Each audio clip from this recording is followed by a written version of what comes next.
Petit 3, résolution de système linéaire où grand A est un coefficient constant. Donc on va essayer de résoudre dans ce petit 3 x' de t égale grand A fois x de t plus b de t.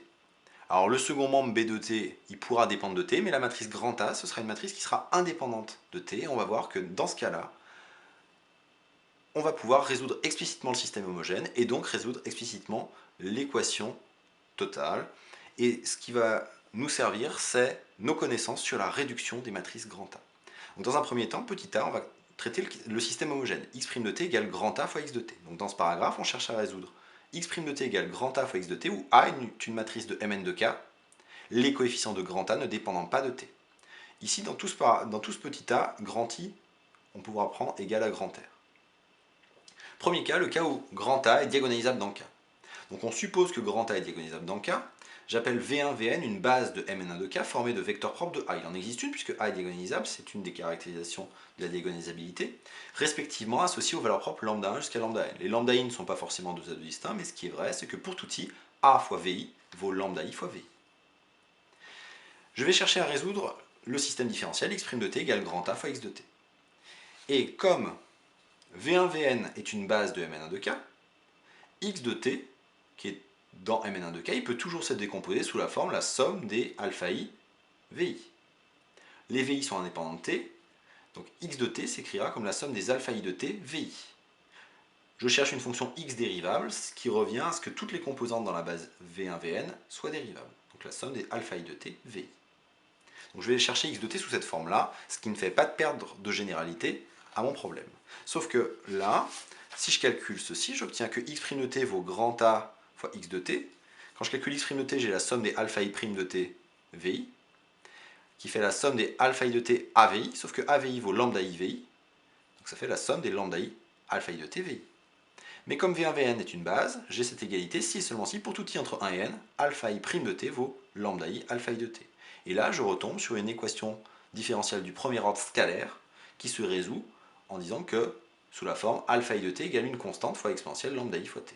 Donc ceci est équivalent au fait que pour tout i entre 1 et n, il existe ci dans K, tel que alpha i de t, tel que pour tout t dans R, alpha i de t vaut ci exponentielle lambda i t. Autrement dit, grand X, les solutions sont de la forme de fonction qui à t donne la somme de i égale 1 à n de une constante fois exponentielle lambda i fois t fois grand VI.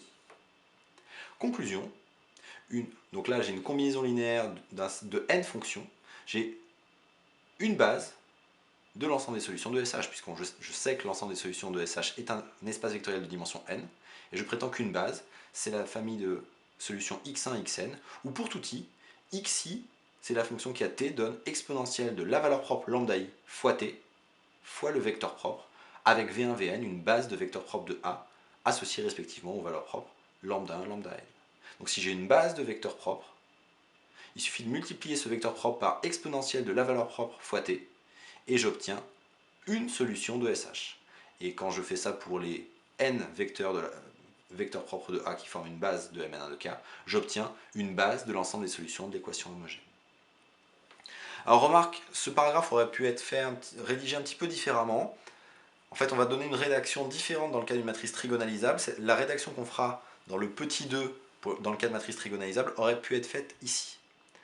Mais là, c'est quand même pratique d'avoir directement une base de l'ensemble des solutions. Le problème, c'est qu'il faut trouver une base de l'ensemble des vecteurs propres, une base de vecteurs propres de la matrice grand A. Exemple, je vais résoudre x' égale 2, 1, 1, 2 fois x.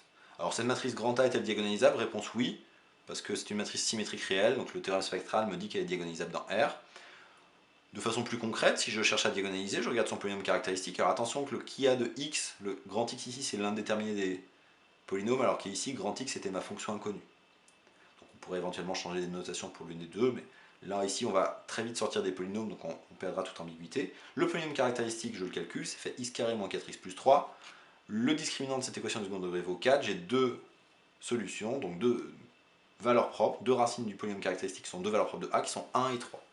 Je résous pour chercher l'ensemble des vecteurs propres, et après calcul, je vois que A fois V vaut 1 fois V si et seulement si j'appelle petit x, petit y les deux coordonnées de V, x plus y vaut 0, c'est-à-dire grand V appartient au vecteur de moins 1, 1, et que A fois V vaut 3 fois V si et seulement si x moins y égale 0, c'est-à-dire que grand V appartient au vecteur de 1, 1.